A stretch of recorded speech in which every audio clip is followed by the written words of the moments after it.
இதுக்கு தேவையானது இப்போ 3 பீஸ் சிக்கன். இது ஒரு 1/2 கிலோ சிக்கன். இது கழுவி நல்லா வாஷ் பண்ணி இந்த மாதிரி ஸ்ப்ளிட் பண்ணிக்க. இந்த மாதிரி ஸ்ப்ளிட் பண்ண மாதிரி பண்ணாதான் நல்லா மேரினேஷன் நல்லா இருக்கும். இப்போ இதில் வந்து இதுக்கு வந்து ஒரு 1/4 டீஸ்பூன் அளவுக்கு உப்பு போட்டுக்கிறேன். பெப்பர் பவுடர் அதுவும் உங்கள் காரத்துக்கு ஏற்ற மாதிரி போட்டுக்கலாம். இப்போ இது வந்து ஒரு 1/2 டீஸ்பூன் அளவுக்கு பெப்பர் பவுடர் போட்டுக்கிறேன். கார்லிக் பேஸ்ட் அல்லது garlic powder 1/2 teaspoon. Dried oregano அது ஒரு 1/4 டீஸ்பூன். அது கொஞ்சமாக ஆலிவ் ஆயில் அல்லது செசமி ஆயில் நல்லெண்ணெய் ஊற்றிக்கலாம். அது 1 டீஸ்பூன் ஊற்றிக்கோங்க.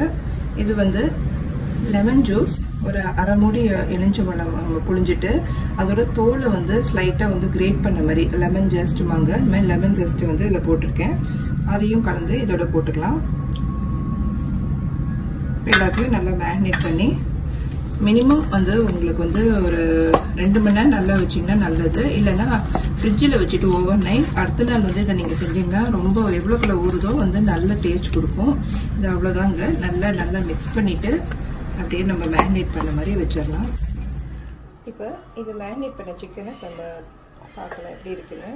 இங்கே பாருங்கள், மேரினேட் பண்ண சிக்கன் எவ்வளோ நல்லா இருக்குது பாருங்கள். நல்லா அதில் வந்து எல்லாமே கோட் ஆகி நல்லா ஊறி போய் ரொம்ப நல்லா இருக்குது பார்க்கறதுக்கு. இது இப்போ நம்ம ஸ்டீம் பண்ணோன்னா டேஸ்ட்டு நல்லாயிருக்கும்.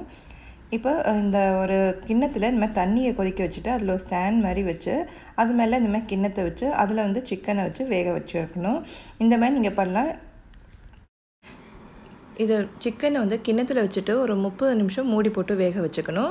இந்த மெத்தட் வந்து ரொம்ப ஹெல்த்தியான மெத்தடுங்க. நம்ம ஒரு சொட்டு கூட எண்ணெய் இல்லாமல் அந்த ஒரு நீங்கள் பார்த்தீங்கன்னா அந்த ஆலிவ் ஆயில் தான் இதில் யூஸ் பண்ணேன். அந்த மாதிரி நீங்கள் பண்ணலாம். அப்படி இல்லைன்னா குக்கிங் ரேஞ்ச் இருந்ததுன்னா அதில் வந்து பேக்கிங் மோடில் போட்டு ஒரு 5 மினிட்ஸ் கிரில் மோடில் போட்டிங்கன்னா ரொம்ப சூப்பராக நல்லாயிருக்கும். இதே மாதிரி கன்வென்ஷன் அவர்னையும் செய்யலாம். இது வந்து ஸ்டீமிங் மெத்தட் பிடிக்காதவங்களுக்கு இந்த இது சொல்கிறேன். இது ரெண்டுமே நல்ல ஹெல்த்தியான ஆப்ஷன். பாருங்க, இங்கே ஸ்டீம்ட் லெமன் கார்லிக் சிக்கன் ரெடியாக இருக்குது. நல்ல ஃப்ளேவர்ஃபுல்லாக ரொம்ப நல்லா இருக்குங்க. இங்கே பாருங்கள், இந்த சாஸ் எல்லாம் வந்து நல்லா இந்த சிக்கனோட சாஸ் இங்கே அப்படியே இருக்குது. அதாவது இந்த ஸ்டீம் பண்ணது இந்த தண்ணியெல்லாம் இதுலேயே இருக்குது. நல்ல சூப் மாதிரி நீங்கள் இதை குடிக்கலாம். இல்லை நீங்கள் ரைஸில் அப்படியே ஊற்றிட்டு கூட இந்த சிக்கன் சாப்பிடலாம். இப்போ இங்கே இது பார்த்தீங்கன்னா இது வந்து நான் ஒரு ஓவர் குக் பண்ணிட்டேன். அதாவது ஒரு இன்னைக்கு 30 மினிட்ஸ் வச்ச வேண்டியது கொஞ்சம் மறந்துட்டு 35 மினிட்ஸ் வச்சதுனால இங்கே பாருங்கள் இந்த மாதிரி ஓவர் குக் ஆனதுனால இப்படி ஆயிருக்கு. பட் ஆனால் சிக்கன் நல்லா சூப்பராக வெந்திருக்கு. நல்லா இருக்குது டேஸ்ட்டும். டேஸ்ட் பண்ணி பார்த்தீங்க ரொம்ப சூப்பராக வந்துருக்கு. இங்கே பாருங்கள் எல்லாமே நல்லா இருக்குது. நீங்களும் செஞ்சு பாருங்கள். ரெசிபி பிடிச்சிருந்தா எனக்கு ஒரு லைக் கொடுங்க. ரொம்ப பிடிச்சிருந்தா உங்கள் ஃப்ரெண்ட்ஸுக்கு ஷேர் பண்ணுங்கள். புதுசாக பார்க்குறீங்கன்னா கீழே உள்ள சப்ஸ்கிரைப் பட்டனை கிளிக் பண்ணி வச்சுக்கோங்க. சுமதிஸ் கிச்சன்லேருந்து எங்கள் வீட்டு கைவண்ணம் உங்கள் வீட்டில் வணக்கட்டும். நன்றி, வணக்கம். Thanks for watching. Like, comment and subscribe for more weekly videos.